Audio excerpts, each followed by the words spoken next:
Kasgi ta homofonija? Tai būtų tam tikras muzikos faktūros tipas, kuomet vienas balsas yra vedantis, kiti balsai pritariantis. Manoma, kad homofonija susiformavo Europoje apie 18 amžiaus antrąją pusę. Čia turima galvoje profesionalų į meną. Tačiau ir tam tikrų kraštų etninėse tradicijose irgi jau atsiranda kažkokių tai to dainavimo su pritarimu apraiškų. Homofonija dažniausiai yra įvairiose tradicijose apibūdinama kaip priešprieša iki tol buvusiam senesniam daugiabalsiškumo tipui. Homofonija daugelio tyrinėtojų yra apibrėžiama kaip vėlyvasis daugiabalsiškumas. Tai jeigu sutartines mes laikytumėm ankstyvuoju daugiabalsiškumu, tai dainavimą vienam balsui vedant, o kitiems pritariant arba liaudiškai dažniausiai sakoma turavojant ir laikytumėm homofoniją. Homofonija įvairiuose Lietuvos kraštuose yra šiek tiek skirtinga ir manoma, kad būtent Aukštaitijoje homofonija paplito anksčiausiai. Šiaip ar taip, homofonija būtent Aukštaitijoje įsivyravo labiausiai. Čia yra labai tvirtos daugiabalsio dainavimo šaknis. Galime manyti net, kad ir dėl to, kad čia kažkada buvusios sutartinės.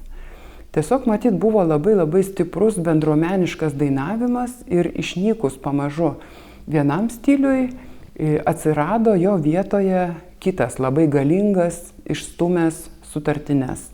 Homofoninėme daugiabalsiškume atsiranda jau kitokia darna, gražus pasidaro tercijos, kvartos, kvintos intervalai, turiu galvoje vertikalę. Taigi estetika jau yra visiškai kitokia, iš dalies jinai susijusi yra su vakarų Europos funkcinė harmonija. Nors mes dažniausiai, kai kalbam apie aukštaičių daugiabalsiškumą, įsivaizduojam tam tikrą tokį bendrą aukštaitišką pritarimą. Ir iš tiesų turavojimo, pritarimo pojūtis yra labai stiprus Aukštaitijoje. Mano pačios tėvai yra abudu aukštaičiai, tėvuko gimtinė yra Panevėžio krašte ir man tas dainavimas, tai yra poreikis pritarti, irgi yra vidinis tiesiog. Išgirdus aukštaitišką dainavimą, aš tiesiog negaliu išturėti, nepridėjus antro balso. Tai yra tarsi prigimtinis aukštaičio jausmas. Tačiau aš kalbu apie tą bendrą aukštaitišką pritarimą, kada tariama tercija, kvarta, kvinta. Ir tu atrodo galėtum liktai pritarti taip visoms melodijoms, tačiau išaiškėja, kad vis dėlto tam tikrose teritorijose būta kitokių pritarimo būdų. Na, pavyzdžiui, labai įdomus toks pritarimo būdas yra apie Ukmergę, Kėdainius, Anykščius. Net galima įsivaizduoti žemėlapyje tam tikrą kaip trikampį, kur antrasis balsas ne visuomet nusileidžia į apatinę subkvartą arba kvintą, o tam tikrus garsus dainuoja kartu su pirmuoju balsu unisonu. Tai yra sueina į vieną garsą.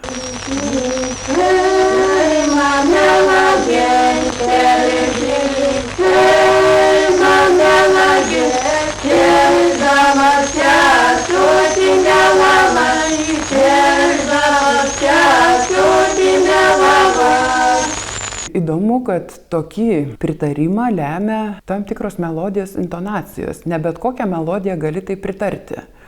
Vadinasi, tame krašte būta ir tam tikrų intonacijų. Pavyzdžiui, kastina taina, kastina du, ta, tararara. Tokia liktai arka ir pakyla iki kvintos ir vėl nusileidžia. Kiekgi balsų dalyvauja tame aukštaičių dainavime?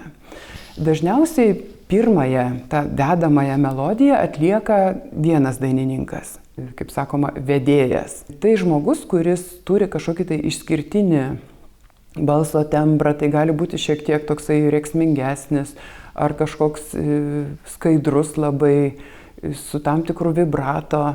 Žodžiu, tas balsas kažkokiu tai būdu tarp daugelio pritarenčiųjų, o tų pritarenčiųjų gali būti nuo 1 iki 10 ir daugiau. Nėra šitame bendrameninėme dainavime atlikėjų skaičius nėra ribotas. Tai žodžiu, tas pirmas balsas yra toks ryškus, toks plevenantis ar kažkaip tai kitaip įtaigus, kad jisai prasimuša tarp tų kitų pritarenčiųjų. Dabar kiek yra balso partijų? Ar 2, ar 3?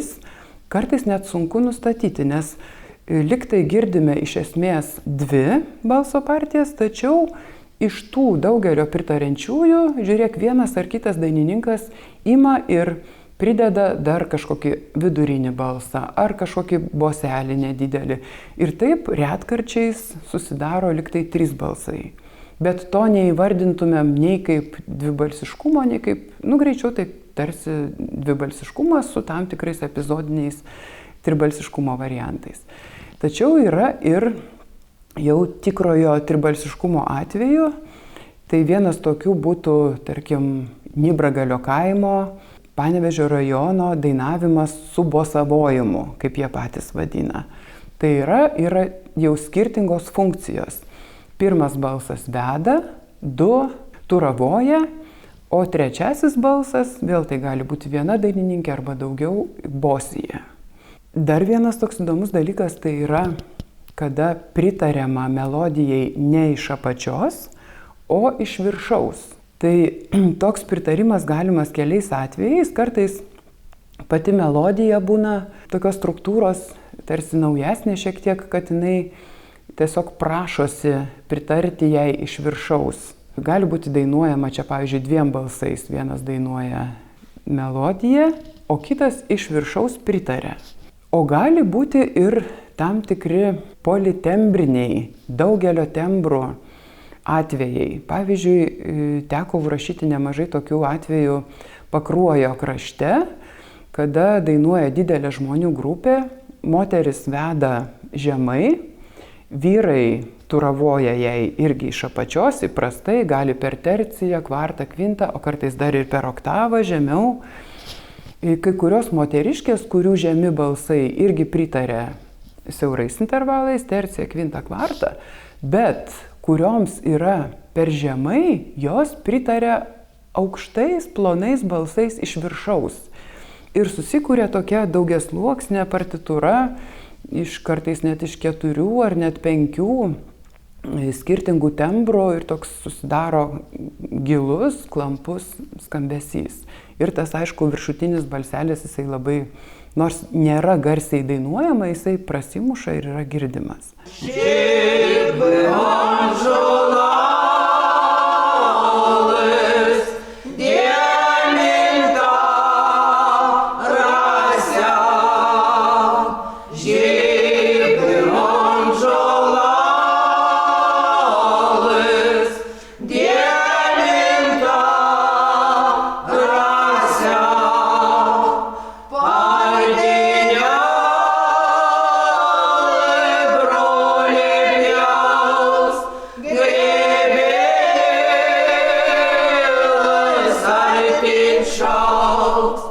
Dar visokie įmanomi pritarimo būdai priklauso nuo konkrečių žmonių.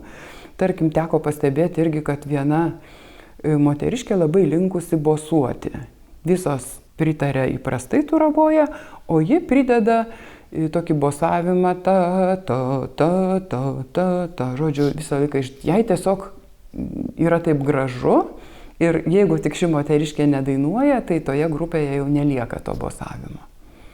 Tiesa, kalbant apie bosavimą, galima prisiminti tokio užrašinėtojo Juozo Kartenio užrašymus Gelvonų apylinkėse, čia Širvintų rajone, prieš karą, kuris atkreipė dėmesį į labai savitą reiškinį, kai sueina tame krašte 2 žmonės, vienas veda, o kitas neturavoja, bet bosuoja.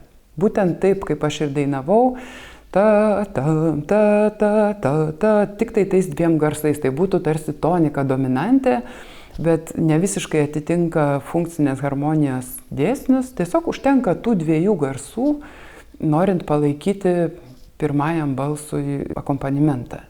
Ir kai susirenka jau 3 žmonės, tada kartenio pastebėjimu atsiranda jau ir vedamasis, turavojantis balsas ir bosavimas. Tai taip išeitų, kad tas bosavimas liktai yra net senesnis už tą turavojimą, tercijom, kvintom, kvartom. Žodžiu, Aukštaitijoje tikrai labai daug yra įvairiausių tokių pritarimo atvejų, galbūt net ne visus mes žinome. Žemaitijai būdingas daugiabalsumas, dažniausiai dvibalsumas arba tribalsumas. Auga kimi klevėlis, auga ir sodo bernėlis, auga ir sodo bernėlis. Tik jeigu mes girdime 3 balsus, ar tai reiškia, kad tai yra tas tikrasis tribalsumas? Gali būti įvairiai. Jeigu tas 3 balsas yra toks nusistovėjęs, fiksuotas, gali būti, kad tai galima traktuoti kaip tribalsę dainą. Bet gali būti labai dažnai, kad tas neva 3 balsas yra tik tai antrojo balso vienas iš variantų. Netgi gali pasitaikyti taip, kad tas spontaniškai, žodžiu, atsirandantis 3 balsas yra būtent kai kada tiesiog vienas žmogus varijuoja ir nukrenta ten į tą kitą balsą ar pakyla į tą kažkokį papildomą dar balsą. Bet taip grįžtų prie to, kad gali būti ir fiksuoti balsai. Ir yra 3 žmonių grupės, tiksliau pasakius, vienas žmogus ir paskui 2 grupės žmonių, kur žino savo partiją ir dainuoja tuos visus 3 balsus. Tai tas jau minėtas mano pavyzdys, kai tarkim vedamasis balsas yra 5 laipsnis, toliau pritarė moterys 3 laipsnių ir tonika, arba tik tai 3 laipsnių, vyrai pritarė tonika ir kiti vyrai pritarė, sakysim, po tą toniką dar sekstą, tai yra oktava nuo 3 laipsnio. Bet galime eiti ir toliau, gali čia būti 4 balsas. Taigi čia mes dėl to, kad atsiranda tie oktaviniai balsai, mes faktiškai jos turime 4 netgi. 1, 2, 3 ir 4, kuris yra oktava nuo šito balso. Tik tai aišku klausimas, ar tai laikyti oktaviniu pakartojimu ir nelaikyti, kad tai yra tiesiog papildomas balsas, tiesiog vyrai dainuoja žemiau per oktavą negu moteris ir baigta.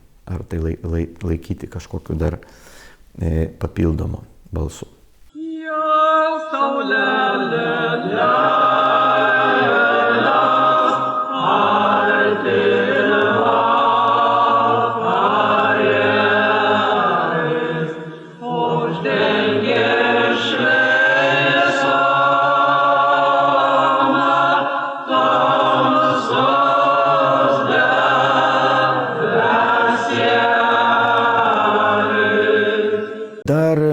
Įdomus dalykas, kalbant apie žemaičių melodijas ir tuos balsų derinimus, yra tai, kad yra tokių įdomių pavyzdžių ir nemažai, kai melodija baigėsi 2 laipsniu ir tada atitarimas yra standartinis per kvintą žemiau, tai yra subkvartą, pavyzdėlis.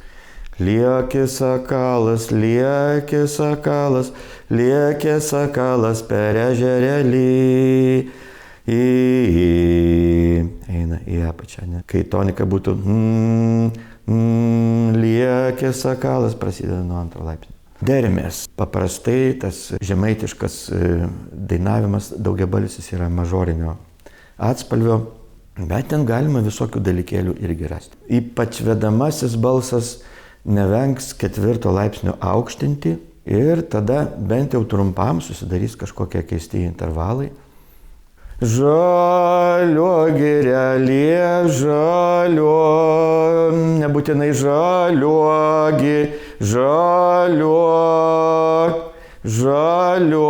girelė, ne, jeigu greitai žalio girelė, dar aišku, čia su pošmena tam tikra. Ir tada toje stambioje tokioje masėje balsų, toje faktūroje, kurioje visi kiti balsai, tas vedamojo balso, ta 4 laipsnio versija, taip egzotiškai skamba, galima sakyti. Taigi, apibendrinant, Žemaitijai būdingas yra daugiabalsumas, o būtent dvibalsumas. Tribalsumas gali netgi būti, bet jau kaip minėjau, tas tribalsumo interpretavimas, ar tai yra antro balso tam tikra versija, ar tai yra stabilus trečias balsas, jau gali būti įvairiai. Nuo ko tai priklauso? Nuo konkrečios grupės, konkrečios situacijos. Kaip patogiau yra dainuoti vyrams? Ar aukštai, ar žemai, ar yra abu variantai to dainavimo išnaudojami. Na ir pabaigai apie tai, kad žemaičiai labai mėgsta kvintas, labai mėgsta trigarsus, bet tokia smulkmenėlė yra 4 laipsnis, ypač vedamojo balso, dažnai yra aukštinamas, kas yra beje būdinga ir soliniam dainavimui, aišku. Ir dėl to susidaro tokie įdomus balsų sąskambiai. Taigi, aukštaičių daugiabalsis dainavimas yra labai įvairus ir labai turtingas. Matyt, net kiekvienas kraštas turėjęs savitą pritarimo tradiciją, tačiau reikėtų tikrai nepamiršti tokių ypatingų pritarimo būdų, kaip Nibragalio bosavojimas, arba Gelvonų krašto bosavojimas, arba Ukmergės, Kėdainių, Panevėžio tas dainavimas toks tarpais sueinant į vieną balsą. Iš tikrųjų, tada mes taip nesuvienodėtume, o kiekvienas iš tų nedidelių subregionų turėtų savo veidą. Ir tikrai galima ieškoti tų subtilių pritarimo būdų, pasiskirstant į atskirus balsus, kuri yra vedėja su tokiu prasimušančiu balsu, kurios labai gerai jaučia harmoniją pritarėjos ir dar papuošianti visą skambesį bosuotoje. Aišku, ir vyrai bosuotojai.